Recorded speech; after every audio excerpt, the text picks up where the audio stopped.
All right, let's just jump right into this explainer.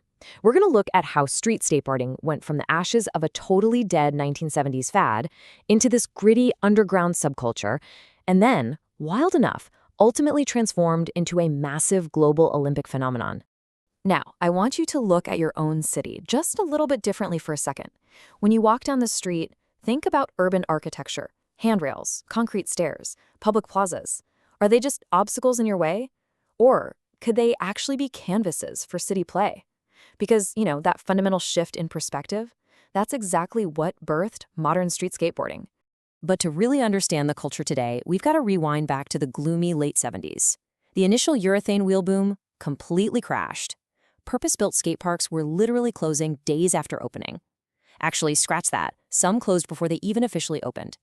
Skateboard companies vanished overnight. Shops shut down, and the industry essentially declared the whole thing totally dead. One major publication at the time even closed up shop, flat out declaring that skating wasn't happening. So, following those mass skate park closures in the late 70s, the mainstream investors just vanished. But honestly, this sparked an incredible underdog narrative. By the winter of '79, with the sport considered a dead fad, the core skaters, the ones who genuinely lived the lifestyle, were basically left to fend for themselves. And this kicked off a grassroots survival era that officially hit the ground running in January 1981, with the very first issue of Thrasher magazine. Launched in San Francisco by Fausto Vitello, Eric Swenson, and Kevin Thatcher, this magazine became the absolute narrative anchor for the culture's survival. And they built it purely out of necessity, literally pulling together layout tables out of old doors and desks. Vitello said that everyone who skated just knew this publication was authentic. It was made by skaters for skaters. No-nonsense articles, cutting-edge coverage straight from the inside. It finally gave the scattered, surviving community a united and very defiant voice. And the origin of the word thrasher itself, it perfectly captures that era's raw energy. Fausto Vitello actually got inspired after a phone call with skater Duane Peters, who aggressively described how he thrashed a pool. So it became the title because it represented everything the sport stood for, cementing a definitive skate and destroy ethos for a whole generation that absolutely refused to let their culture die. Section 1. Redefining the urban canvas. So, with commercial parks boarded up, these resilient thrashers were forced out of drained pools and straight into the streets. Skaters started extracting what's been called this surplus value of city play from public spaces. A totally perfect example of this is Philadelphia's Love Park.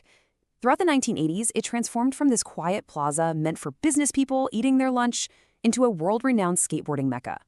The intended everyday use of this space collided head-on with this completely new form of urban expression. Everyday street furniture wasn't just background noise anymore.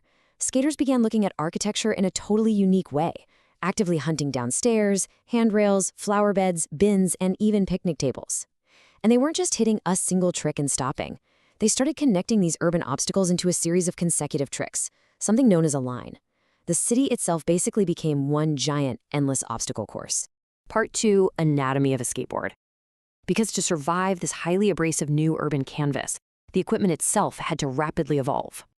Wide pool boards just wouldn't cut it on a handrail, so the tools of the trade became highly specialized.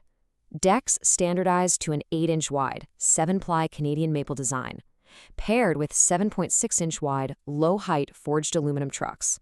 And the wheels? They shrank way down.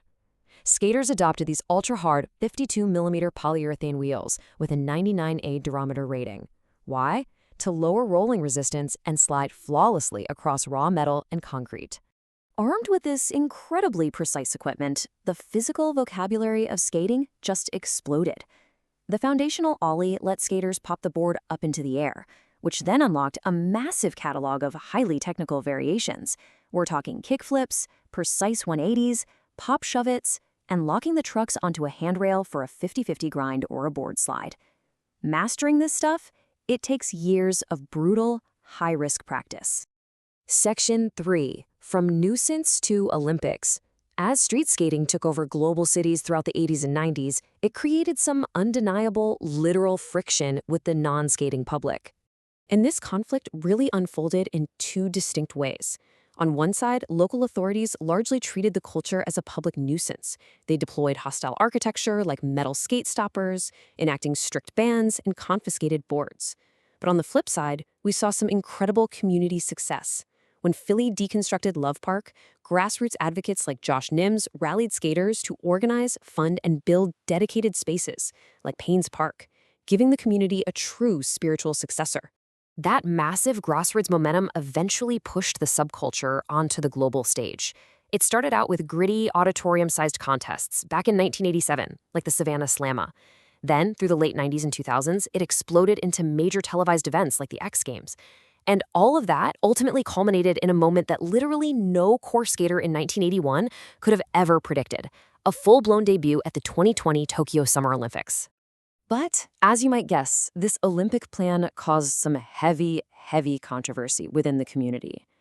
A huge portion of skaters felt that placing skateboarding into a highly regulated, institutionalized competition fundamentally clashed with the underground, anti-establishment roots that saved the sport in the first place. So it really leaves us with a fascinating paradox to take away from this explainer today. As we watch modern athletes competing for gold medals on a massive stage, we have to ask ourselves, can a culture inherently built on a skate and destroy ethos truly be tamed by an Olympic podium? Can that defiant, city-reclaiming soul of street skateboarding ever genuinely be institutionalized? It's definitely something to think about the next time you see someone eyeing a local park bench. Thanks for joining me for this explainer, and keep questioning the world around you.